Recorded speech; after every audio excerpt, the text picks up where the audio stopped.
Good morning students. इससे पहले वाले वीडियो में मैंने आपको अर्थशास्त्र का संसाधन के रूप में लोग के 8 प्रश्न उत्तर भेज दिए थे, 8 आपको, और अब मैं 9वें प्रश्न का उत्तर आपको भेज रही हूँ।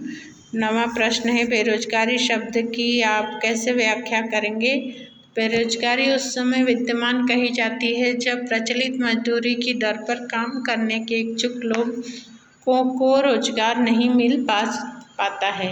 बेरोजगारी केवल उस श्रम व बल जनसंख्या में विद्यमान रह सकती है जिसकी उम्र 15 वर्ष से 59 वर्ष के बीच होती है।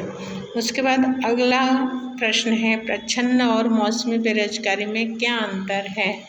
तो प्रच्छन्न बेरोजगारी या तो आप हेडिंग डाल के लिख सकते हैं या कॉपी में एक लाइन खींच के एक तरफ प्रच्छन्न बेरोजगारी और दूसरी तरफ मौसमी बेरोजगारी भी लिख सकते हैं।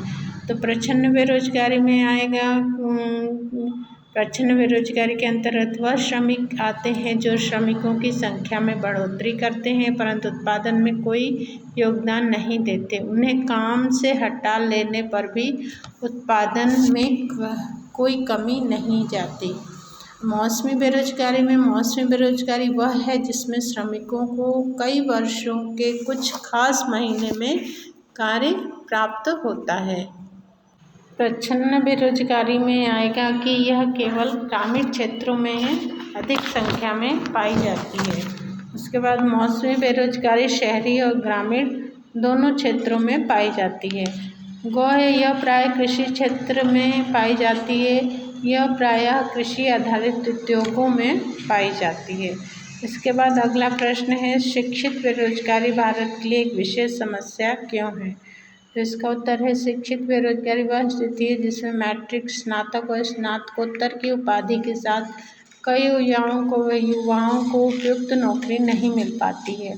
भारत में एक बड़ी आबादी है और हर साल बड़ी संख्या में लोग स्कूलों और कॉलेजों से स्नातक होते हैं और शिक्षित बेरोजगारी भारत के एक विशेष समस्या है। कुछ विशेष श्रेणियों में जनशक्ति की अधिकता के साथ ही कुछ अन्य श्रेणियों में जनशक्ति की कमी विद्यमान है। तकनीकी शिक्षा प्राप्त किए हुए लोगों में भी बेरोजगारी विद्यमान है। शिक्षित बेरोजगारी से जनशक्ति संसाधन की बर्बादी होती है।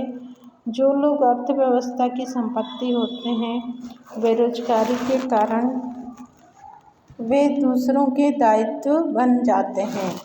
अगला प्रश्न है, आपके विचार में भारत किस क्षेत्र में बेरोजगारी के सर्वाधिक अवसर सृजित कर सकता है। तो भारत एक कृषि प्रधान देश है, इसलिए भारत प्राथमिक क्षेत्र जिसमें के अंतर्गत कृषि, वानिकी, पशुपालन, मत्स्य पालन, मुर्गी पालन और खनन आते हैं।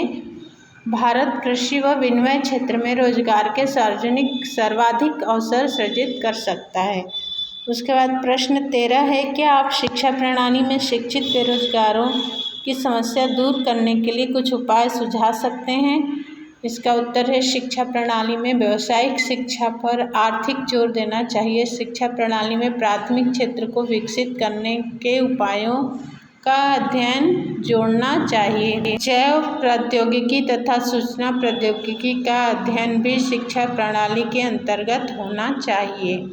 इसके बाद अगला पॉइंट है, श्रमिकों की निपुणता में विकास पर जोर देना चाहिए। इन शिक्षित बेरोजगारों की समस्या को दूर करने के लिए इन बेरोजगारों को कृषि की आधुनिक विधियों का ज्ञान दिया जाना चाहिए।